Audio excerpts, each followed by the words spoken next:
Bonjour à tous et bienvenue dans ce nouvel épisode d'AP et Politique, l'émission qui vous permet d'appréhender de façon perspicace les événements de la vie politique. Et aujourd'hui, nous allons prendre le temps d'analyser un séisme judiciaire qui est devenu, en quelques heures, un électrochoc politique. Le titre de cette émission résume à lui seul l'ampleur de l'enjeu. Bataille de mots, bataille d'idées, comment la qualification juridique racisme anti-blanc de Crépol percute le débat politique français. Nous allons effectivement prendre le temps de disséquer cette décision majeure. Dans le dossier de la mort tragique du jeune Thomas, cet adolescent de 16 ans tué à la sortie du bal de fête d'un village de Crépol en novembre 2023, les juges d'instruction ont retenu la circonstance aggravante de racisme contre les 14 suspects, s'alignant sur le fait que l'attaque visait la qualité de Français et de Blancs des victimes. Cette décision marque un tournant incontournable. Mais pour bien mesurer la portée de cette décision, il faut dépasser le simple fait divers et plonger au cœur des textes de loi, des représentations sociologiques et des affrontements idéologiques qui déchirent la scène publique. Commençons par poser les bases juridiques précises de cette décision, car en droit, chaque mot compte. En France, le Code pénal ne contient pas textuellement l'expression racisme anti-blanc. Ce que l'article 132-16 du Code pénal pénalise de manière stricte, c'est toute infraction commise, je cite, à raison de l'appartenance ou de la non-appartenance vraie ou supposée de la victime à une prétendue race, une ethnie, une nation ou une religion déterminée. L'universalisme juridique français ne catégorise pas les victimes selon leur couleur ou leur origine. La loi protège l'ensemble des individus de la même façon. Ainsi, lorsqu'un juge retient la circonstance aggravante de racisme parce que des témoins rapportent des propos comme, je cite, « on va planter du blanc » ou des invectives ciblant l'appartenance nationale, il applique rigoureusement le droit positif. Il constate factuellement qu'un groupe de personnes a été pris pour cible en raison de son identité perçue. Cette rigueur juridique se heurte pourtant à un débat sociologique et théorique majeur qui couve depuis des années. D'un côté, nous avons la conception républicaine et universaliste. Le racisme est un délit individuel, une haine dirigée contre un être humain pour ce qu'il est et pour le groupe réel ou supposé auquel il appartient. Dans ce cadre, frapper ou tuer un individu parce qu'il est blanc relève du racisme de façon indiscutable. De l'autre côté, une partie de la recherche en sciences sociales et des mouvements antiracistes dits systémiques défendent une vision différente. Selon cette approche, le racisme ne se résumerait pas à des préjugés ou à des actes violents isolés, mais nécessiterait un rapport de domination structurelle et institutionnelle. Dans cette grille de lecture, la majorité blanche ne pouvant pas subir un racisme systémique en France, la qualification de racisme anti-blanc est souvent contestée ou reléguée au simple rang de discrimination ou de haine interpersonnelle. Et c'est précisément à l'intersection de ces deux visions que la décision des juges d'instruction à Crépol agit comme un détonateur.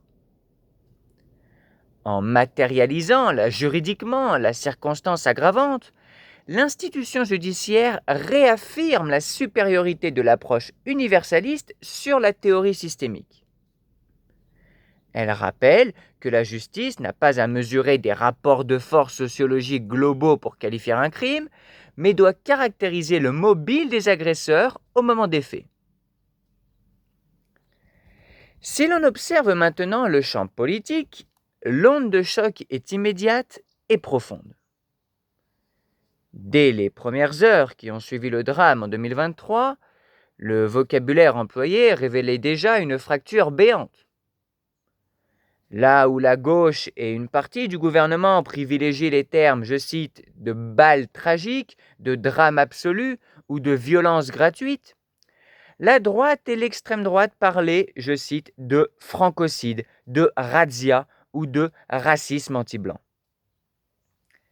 La confirmation de la circonstance aggravante par les magistrats instructeurs est perçue par le Rassemblement national, Reconquête ou les Républicains comme une confirmation officielle de leur diagnostic.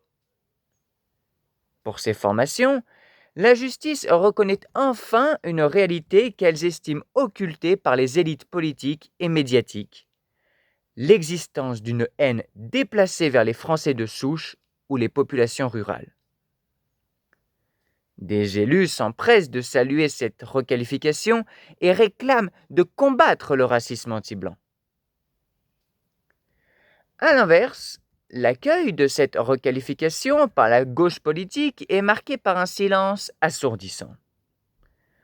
Aucune figure de premier plan de la France insoumise, du Parti socialiste, des écologistes ou du Parti communiste ne s'est exprimée publiquement sur cette décision judiciaire. Ce mutisme contraste fortement avec leur réaction lors du drame initial, où ils dénonçaient unanimement la violence des actes, tout en mettant en garde contre une lecture exclusivement raciale et l'instrumentalisation par la droite. Ce silence actuel peut s'interpréter comme le reflet d'un profond malaise face à une qualification juridique, le racisme anti-blanc, qui bouscule leur cadre d'analyse habituel, souvent focalisé sur les discriminations subies par les minorités ou sur les grilles de lecture socio-économiques. Mais au-delà des postures idéologiques, cette affaire pose une question concrète sur le plan judiciaire et médiatique. Comment les juges sont-ils parvenus à cette conclusion dans un contexte aussi confus ?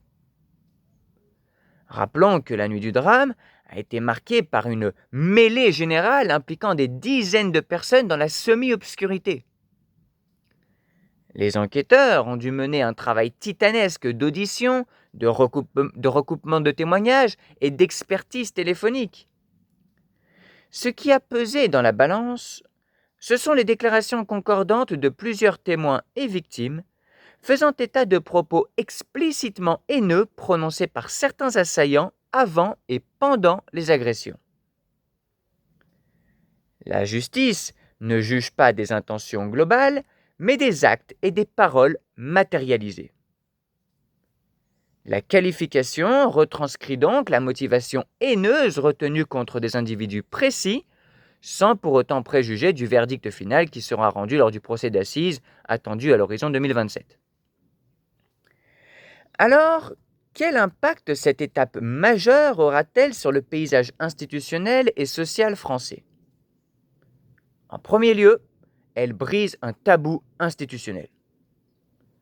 Pendant longtemps, la notion de racisme anti-blanc a été perçue dans le débat public comme un concept militant, voire un marqueur idéologique réservé à l'extrême droite. En l'inscrivant formellement dans le cadre d'un dossier criminel d'un tel retentissement national, l'institution judiciaire sacralise le fait que toute communauté, y compris la majorité culturelle ou nationale, peut être victime de crimes motivés par la haine raciale. Cela pourrait modifier la manière dont les parquets et les services d'enquête appréhenderont à l'avenir des agressions similaires. En second lieu, cette qualification risque d'accentuer la polarisation du débat public à l'approche de l'élection présidentielle.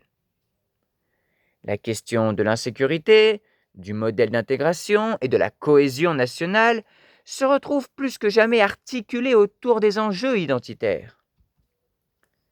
Le dossier de Crépol devient un symbole, un cas d'école cité par les uns pour exiger un durcissement pénal et migratoire et par les autres pour dénoncer une dérive d'américanisation de la société française où chaque événement est lu à travers le filtre de la race. En conclusion de ce tour d'horizon, La bataille des mots à Crépol montre que le droit n'est pas hors du monde. Il interagit en permanence avec les passions politiques d'une époque. En retenant la circonstance aggravante de racisme, la justice a fait son travail de qualification des faits en s'appuyant sur les témoignages et le code pénal. Mais la manière dont la société et la classe politique s'emparent de ce mot détermine le climat républicain de demain. Entre la reconnaissance nécessaire de toutes les victimes de la haine et le risque de la fragmentation communautaire, l'équilibre de notre pacte social reste plus fragile et sollicité que jamais.